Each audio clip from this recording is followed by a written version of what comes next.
మిత్రులారా, సాధారణ ఎన్నికలతో పోలిస్తే గ్రాడ్యుయేట్ ఎన్నికలు చాలా భిన్నంగా ఉంటాయి. ఇందులో కేవలం విద్యావంతులు మాత్రమే ఓటేస్తారు. ఆ విద్యావంతులు ప్రతిసారి కూడా ఎంతో విజ్ఞతతోని, విచక్షణతోని, వివేకంతోని ఆలోచించి మరి ఓట్లేసి సమాజానికి ఒక దిక్సూచిగా నిలిచేటువంటి ఒక తీర్పునిస్తూ ఉన్నారు. గత పరంపర చూసినట్టయితే ఒక చుక్క రామయ్య గారు, ఒక ప్రొఫెసర్ నాగేశ్వర్ గారు, ఒక డాక్టర్ రాజేశ్వరరావు గారు, ఎల్ఎస్ రాజు గారు, రామచంద్రరావు గారు, కపిలవాయి దిలీప్ కుమార్ గారు, లేదా మన పల్లా రాజేశ్వర రెడ్డి గారు. పార్టీలు ఏవైనా ప్రజలు ఎప్పుడు కూడా మంచి విజనరీస్ని, థింకర్స్ని, మేధావులను సమాజానికి సంక్షోభం ఏర్పడ్డప్పుడు ఒక దారి చూపగలిగేటువంటి సత్తా, నైపుణ్యం కలిగినటువంటి వాళ్ళని మాత్రమే ఎన్నుకుంటున్నారు. ఒక సమాజానికి ఆదర్శంగా నిలిచేటువంటి వాళ్ళని, ప్రజలకు ఉదాహరణగా నిలిచేటువంటి వాళ్ళని మాత్రమే ఎన్నుకుంటున్నారు.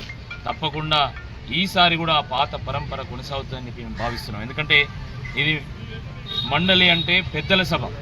పెద్దల సభకు మేధావులను పంపుతారు తప్ప మోసగాళ్ళని పంపరు.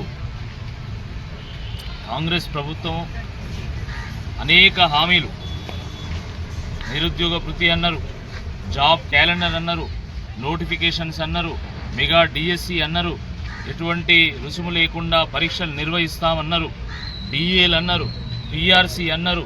ఈ రకంగా ఎన్నో హామీలు ఇస్తే విద్యావంతులు, ముఖ్యంగా నిరుద్యోగులు ఎంతో ఆశపడి ఓట్లు వేస్తే 5 నెలలు గడిచినా కూడా ఇప్పటివరకు ఏ ఒక్క హామీ కూడా నెరవేర్చలేదు. ప్రజలు ప్రభుత్వాన్ని ఎన్నుకున్నప్పుడు ప్రతిపక్షాన్ని కూడా బలోపేతం చేయాల్సినటువంటి అవసరం ఉంటుంది. For more videos like this, subscribe Big TV channel.